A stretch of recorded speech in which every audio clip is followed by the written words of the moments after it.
You can make Cool Ranch Doritos in your air fryer that are so much healthier and fresher than the original.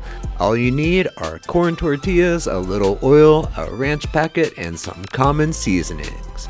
Start by preheating your air fryer to 350 degrees and hitting that like and subscribe button. For that classic Cool Ranch flavor, mix a packet of ranch seasoning, a 1/4 teaspoon of garlic and onion powder, and an 1/8 teaspoon of smoked paprika and dill. Now, spray those tortillas and get that spice mix on both sides, any way you can, and don't be shy.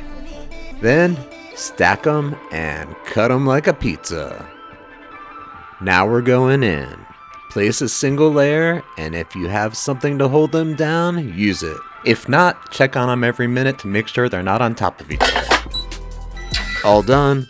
Let them cool for a minute and they'll be even crunchier. Listen to this. That's next level. I think these are even better than the original. So, there you have it.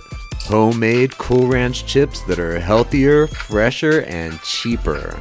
Let me know in the comments if you try them, and thanks for watching Mikey Conquers the Kitchen.